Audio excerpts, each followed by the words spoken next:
Think football's just a game for the lads on a Saturday afternoon? Mate, if you're good, and I mean good, make it as a footballer and you'll be set for life.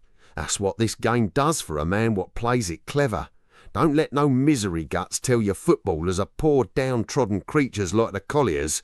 We're the best paid working men in England. Reckon it in pounds, shillings and pence. A bricklayer, skilled craftsman mind, pulls down 9 bob and 9 pence a week. A factory hand 5 or 6 bob.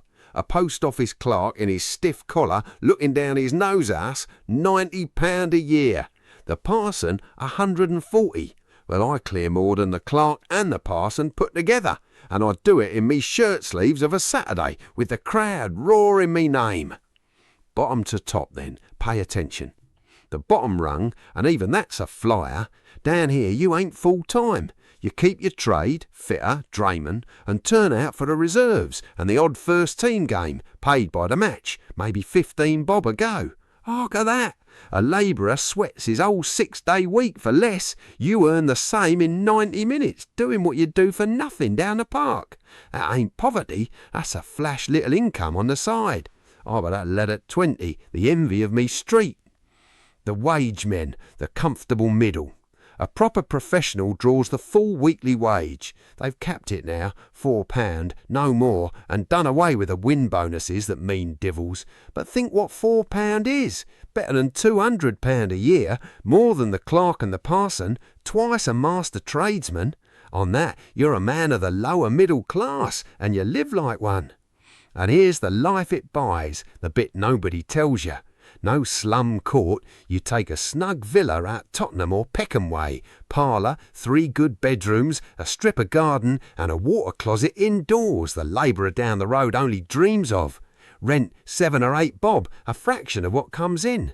The missus keeps a little maid of all work, £9 a year and her keep, and the day your wife has a girl to do the grates, you have arrived.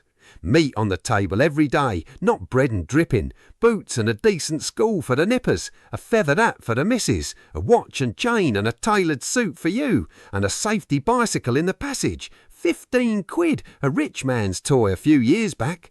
Music all of an evening, a week at market come summer, eating winkles. That's the comfortable professional's life, for kicking a ball.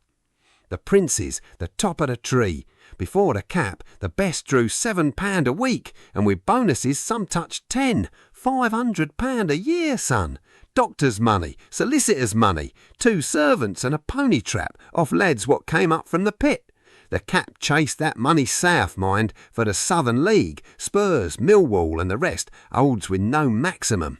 Tottenham only won the cup as a non-league side, 110,000 at the Crystal Palace. There's brass in the south for a sharp London lad. The leash, and our wide boy slips it. You sign for 1 year, and after it, the club holds your registration, whether you like it or no. Retain and transfer, so you can't just walk to a better payer. It's their one card, so make 'em pay for your signature, a signing-on fee in your fist before the ink dries, and a cushy day job thrown in. The best clubs are owned by gentlemen with works down our way, Thames Iron Works, what became West Ham, and they'll put you on the firm's books at a wage beside the football. 2 incomes off 1 pair of legs. As for them fat transfer fees in the papers, £500, soon 1,000 for Alf Common, here's the laugh, the player don't see a farthing, so squeeze your own cut at the signing. But the real gold's in the sidelines. Once your name's known, your face earns money with your boots off. Look at Steve Bloomer up at Derby, capped at £4 like any drudge, yet a rich man off the field. His name went on boots, the lucky striker, then the perfect grip with the new moulded studs, sold the whole world. His fizz sold a bottled tonic, the remedy of kings, and tobacco and clothes besides. They paid him ensign just to lend his name. And how does a name swell that big? The packets and the papers. Your mug goes on the cigarette cards. Bloomer were on 19, and the postcards in every shop. The baccy firms don't pay a penny for that, but they make you famous as royalty, and famous is what the bootmen and tonic men pay through the nose for. Then the writing, a lovely racket. A big name writes his Saturday column, though some inky hack does the scribbling, while you bank the fee. Same with the how to play booklets and the annuals. You never lift a pen, only the envelope. A truly famous man treads the boards and all. The music halls are packed and respectable now, and a cup winner paraded between the singers draws a crowd. They'll pay you to take a bow, open a draper's, judge the bonny bee at the fete. Don't sniff at the summer tour neither. The club jaunts to the continent, Vienna and Prague, expenses found and a bonus for kicking a ball at astonished foreigners. The sharpest keep a little shop besides, a tobacconist's or outfitter's, the missus on the till.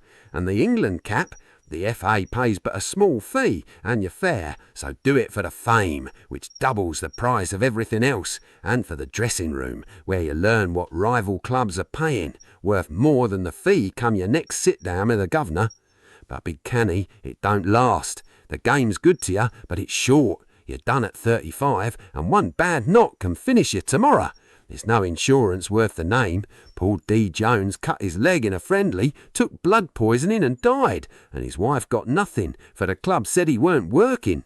So the trick ain't earning the money. Any fool spends £4 a week. The trick is turning it into something that pays you after the legs go.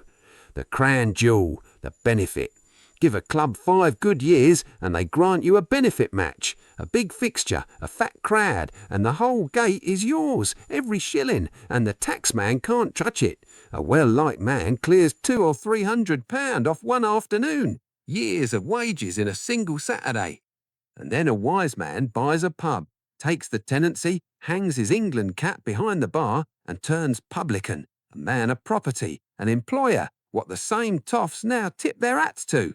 Half that grand old Sunderland side ended up behind the beer pumps, fat and happy and never wanting.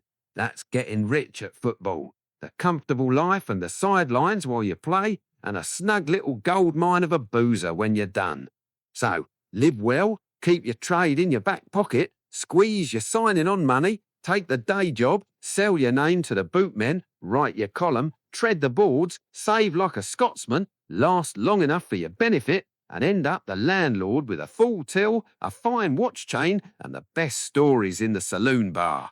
Now pass me the liniment and get out there. The governor's watching, and so is your future.